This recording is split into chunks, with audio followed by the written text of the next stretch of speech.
Welcome to the Altruistic Libertarian, advocate for a genuinely free society. I'm Anthony Wheeler, and today we continue our series on pervasive intervention. Intervention comes in many forms, but always involves the government using force or the threat of force to keep people or organizations from doing one thing or another, or regulating behavior in a specific way.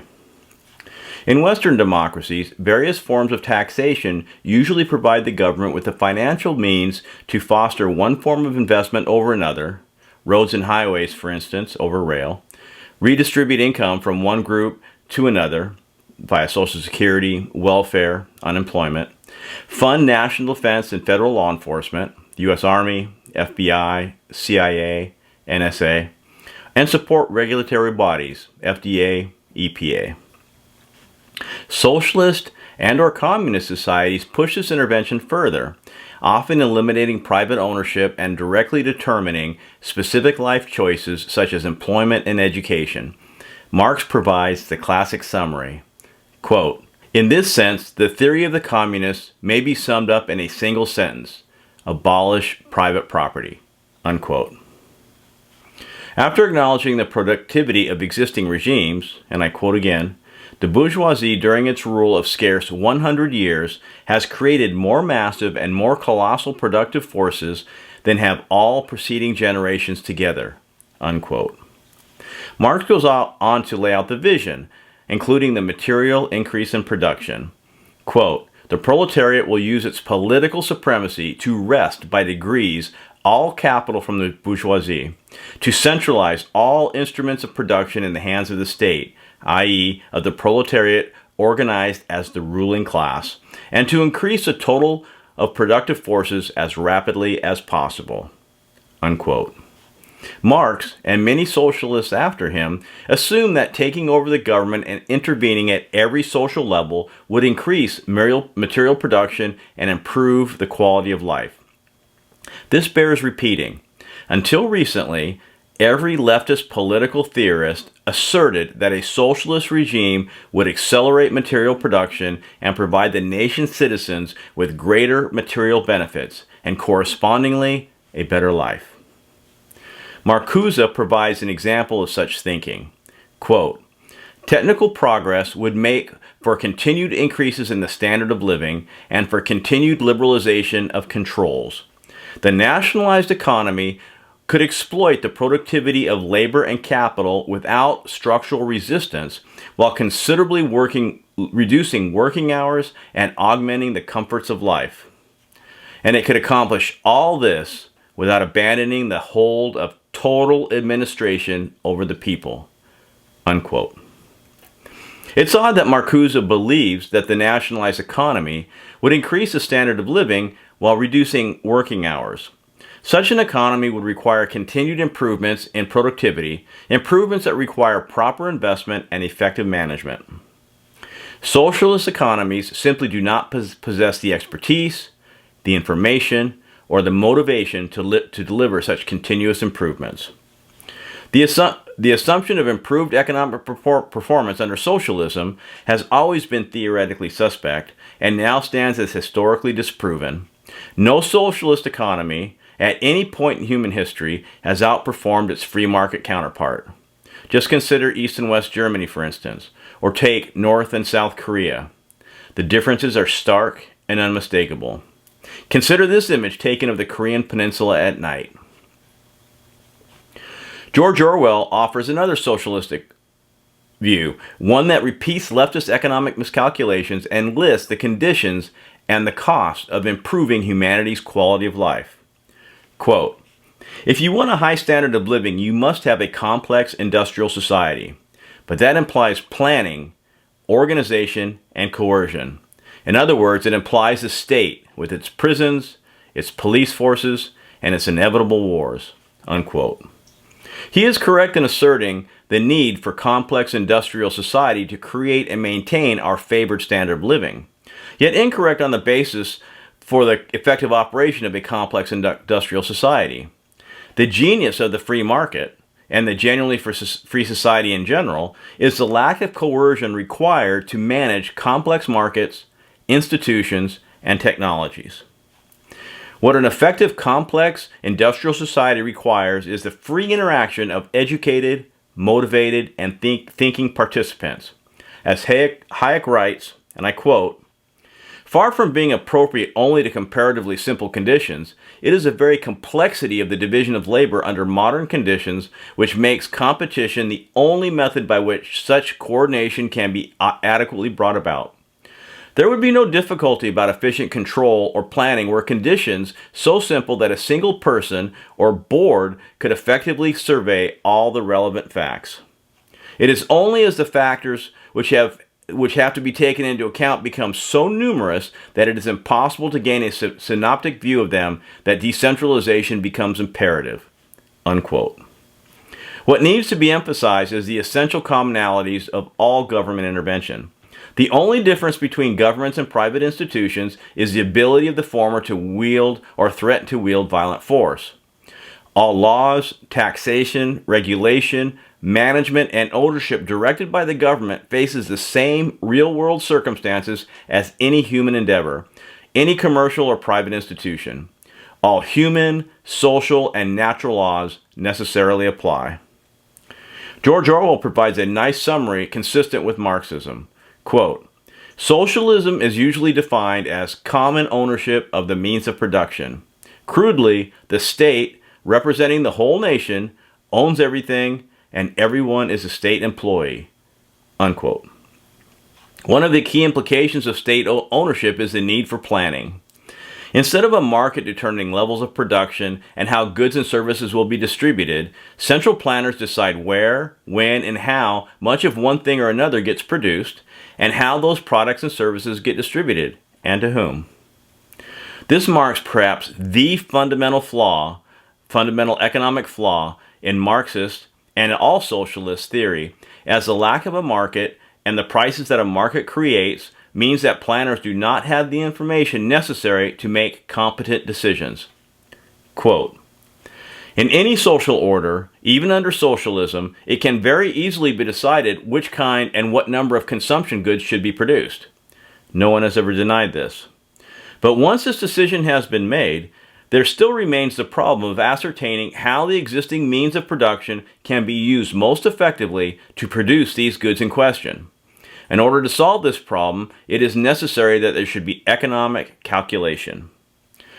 And economic calculation can only take place by means of money prices established in the market for production goods in a society resting on private property in the means of production. That is to say, there must exist money prices of land, raw materials, semi-manufacturers. That is to say, there must be money wages and interest rates." Unquote. Imagine yourself as the offensive coordinator of a football team, and you need to call the play. But you don't know what down it is, what yard line you're on, how much time is left in the game, the result of the previous 10 plays, or the previous 100, what the score is. What play do you call? You can't manage or plan what you don't know, and in a complex economy, that is, all of them, the necessary information simply doesn't exist in socialistic states. Planners and managers in a socialist economy might as well be wandering the moors in a deep fog late at night with no light or compass. They have about as much chance of finding their way home in those circumstances as effectively producing anything. Without the necessary information, relying on central planning results in malinvestment, inefficient use of resources, and low levels of productivity. And it doesn't matter how knowledgeable or competent the planners. Quote, "No single man, be he the greatest genius ever born, has an intellect capable of deciding the relative importance of each one of an infinite number of goods of higher order. No individual could so discriminate between the infinite number of alternative methods of production that he could make direct judgments of their relative value without auxiliary calculations. In societies based on the division of labor, the distribution of property rights affects a kind of mental division of labor, without which neither the economy nor systematic production would be possible." Unquote. I can't emphasize this point enough, as it pertains to all government intervention. The lack of information for key decision makers at all levels, coupled with the incentive to serve political interests instead of commercial ones, condemns socialist institutions to substandard performance. As a real-life example, I worked for a company that managed the IT infrastructure for a U.S. state. Given the nature of the contract between my company and the state, the presence of several other commercial entities, and the multitude of state agencies that were served by the IT infrastructure, every executive in this multi-entity conglomeration had difficulty making good decisions. Good relative to the citizens of the state who were paying the taxes and deriving any benefit, because they didn't have the necessary information. They couldn't prioritize one project versus another. They didn't know if progress was being made in one area or if they were experiencing a general decline in another. They didn't know what anything cost. Most of the management activity was driven by anecdote and opinion. Direction could change based on one chance encounter with an agency. Executive meetings were generally contentious and ill-informed. We argued about metrics and what they meant. When the state wrote the contract to provide support for the IT infrastructure, they didn't include provisions for a sales and marketing organization. Given that the market was fixed, roughly 30 state agencies, they didn't include the functions associated with sales and marketing, specifically product development. Under normal commercial circumstances, the product development process goes through a series of stages that provide the information and the timing to make consecutive decisions regarding a new product offering. Later decisions are dependent on earlier ones, and they can't be effectively made simultaneously or out of order. The size of the projected market, for example, the projected sales over time, the selection of key features, the extent of capital expenditure, including new build-outs, equipment purchases, network extensions, and equipment capacity are just a few examples. Out of this process emerges the information necessary to establish a pricing strategy and the requirements for systems and processes to order, implement, maintain, and bill the new service. Without a product development capability, the state found it impossible to effectively make decisions regarding the deployment of new services. This created inordinate stress on all parties because the leadership on all sides didn't understand what was missing and attempted to consider and deploy new products and services without a process or professional expertise and grew frustrated at the lack of progress. In this hybrid organization, part state, part commercial, the lack of credible operational data, quality, process, production, productivity, financial indicators, cost, margins, revenue, returns, and the absence of business cases, that is, financial models that develop various scenarios for specific products and markets used by decision makers to decide on future investment, made it impossible to make proper decisions, ones that would ultimately benefit the end user, the state taxpayer. The organization was inefficient, unable to deploy new products and services, slow to introduce technical upgrades, and generally dysfunctional. Progress was painful, slow, and costly, to the point that several state agencies sought IT support outside the conglomerate despite the state mandate. And it wasn't anybody's fault. The executives, managers, and engineers were generally competent, hard-working, and conscientious.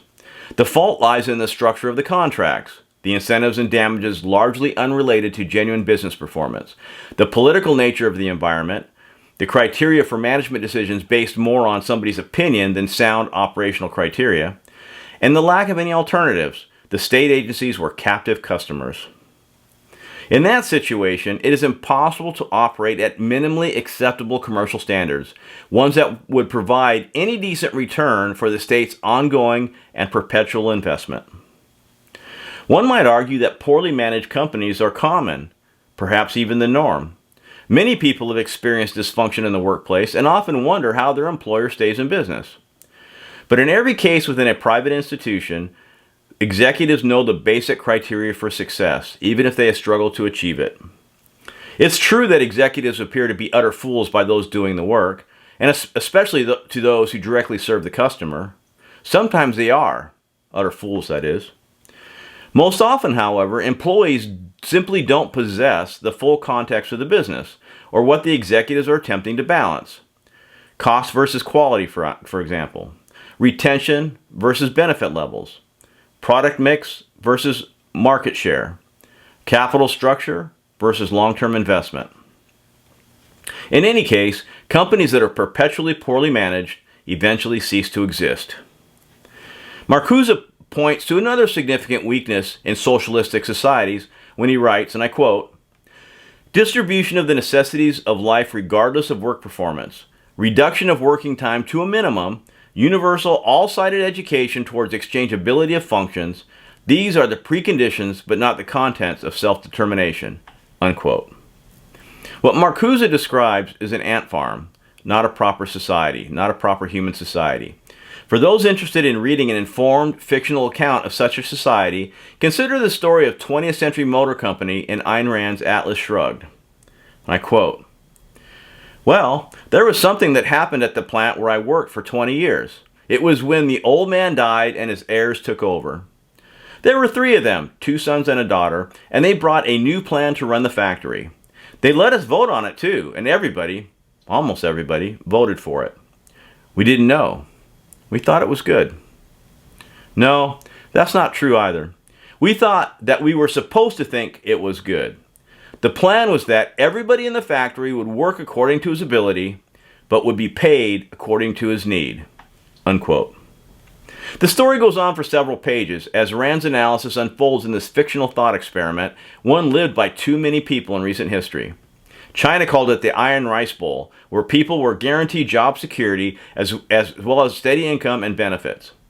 Tacitus provides the perfect rejoinder to socialist thinkers when he writes, and I quote, "Otherwise industry will languish and idleness be encouraged, if a man has nothing to fear, nothing to hope for himself, and everyone in utter recklessness will expect relief from others, thus becoming useless to himself and a burden to me."